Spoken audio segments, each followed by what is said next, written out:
Conakry harbour in Guinea has become a battleground between two French companies. It's not a huge hub as far as ports go, but even so, 120,000 containers pass through each year. And that figure is set to rise. Back in 2008, the Guinean government appealed for new management of the port, and GETMA International, a subsidiary of Necotrans, won the contract.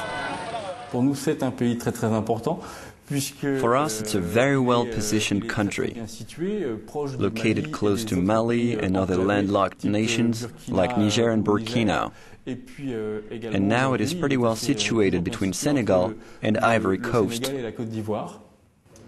In December 2008, longtime dictator President Lansana Conté died and Dadis Camara took power. The following year, the new strongman was the target of an assassination attempt. In December 2010, everything changed. Alpha Condé, the long-standing opposition leader, was elected president of the Republic, and in March 2011 he told the lawyers of Necotrans that the contract was terminated. In the evening, around 9 or 10 o'clock, we were told by the people at GETMA that armed forces were at the port. A boat was being unloaded and the people working on the boat were told to stop. Employees were asked to evacuate the port area. Soldiers entered the port's offices several hundred meters away. In particular, they targeted the offices of GETMA International, or more precisely, of its local subsidiary. What followed was troubling news for the employees at Necotrans. We learnt later, at around 10 o'clock in the morning the next day, on Thursday morning, that the offices were still blocked off, but there were teams of people from the Bolloré group in the offices, we have photos of them, and they were acting like they owned the place. How did you know that it was the employees of Bolloré who seized control of the premises? Because people at GETMA recognized them.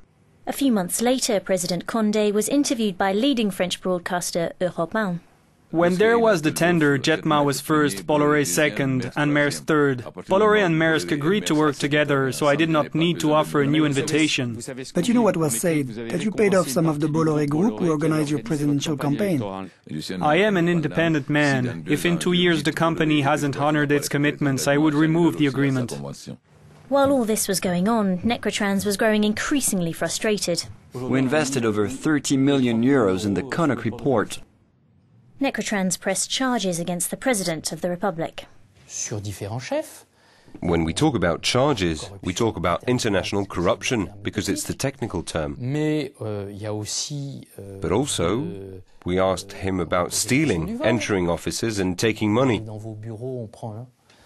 We also asked him about hacking into computer database systems.